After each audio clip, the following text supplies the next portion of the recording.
ভাইরা আমার, আমাদের দেশে পান থেকে চুন খসলেই যারা সংখ্যালঘু অধিকার বলে চিৎকার চেঁচামেচি করে আর নিন্দা জ্ঞাপন করে, তারা যুগ যুগ ধরে যে মুসলমান নিধন করে আসছে, সেখানে সামান্য একটু গোশত পাওয়া যাওয়ার কাল্পনিক অভিযোগের ভিত্তিতে দিন দুপুরে মানুষকে পিটিয়ে মেরে ফেলা হয়।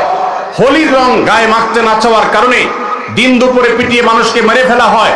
তাদের উৎসবের নাম দিয়ে মুসলমানদের মসজিদগুলোকে ভাঙা হয় বুলডোজার দিয়ে। যেখানে হাজার বছরের পুরাতন বাবরি মসজিদ ভেঙে সেখানে রাম মন্দির নির্মাণ করা হয়। ওয়াকফ বোর্ডের উপরে কর্তৃত্ব প্রতিষ্ঠা করার মাধ্যমে মুসলমানদের লক্ষ লক্ষ সম্পদ, এটাকে হিন্দুরা তাদের মতো করে মসজিদ মাদ্রাসাগুলোতে আরো বহু রাম মন্দির প্রতিষ্ঠা করার আইনি ভিত্তি তারা তৈরি করেছে। এই কালো আইন, এই বিলের বিরুদ্ধে আমরা তীব্র প্রতিবাদ এবং নিন্দা জ্ঞাপন করছি। আমাদের দায়িত্ব হবে প্রত্যেকটা মানুষ ভারতবর্ষের মুসলমানদের বিরুদ্ধে এই ঐতিহাসিক জঘন্য যে পদক্ষেপ ভারত সরকার নিতে যাচ্ছে, এর বিরুদ্ধে প্রত্যেককে যার যার জায়গা থেকে প্রতিবাদ জানাতে হবে। ওয়াকফ সম্পদ এটা মুসলমানদের অধিকারের ব্যাপার, সামাজিক এবং ধর্মীয় অধিকারের ব্যাপার।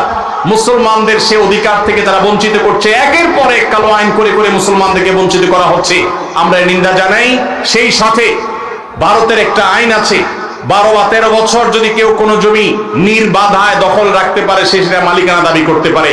ওয়াকফের জমিগুলো এখন কেউ যদি এভাবে দখল করে রাখতে পারে আর সংশ্লিষ্ট ওয়াকফ বোর্ড যদি কোনো আপত্তি না জানায়, তাহলে সেটার সে মালিকানা দাবি করতে পারে। এবং সেই মালিকানার দাবি নিষ্পত্তি করার নতুন করে বিল পাস করা হয়েছে, যে কালেক্টরেটের চেয়ে সিনিয়র লেভেলের কোন অফিসার সেটা নিষ্পত্তি করতে পারবে। অর্থাৎ মুসলমানদের মসজিদের বিষয়ে এই জমি যদি কোনো হিন্দু দখল করে, তাহলে সেটা যেন সে দখল নিতে পারে, তার জন্য হাজারটা দুয়ার খোলা হয়েছে।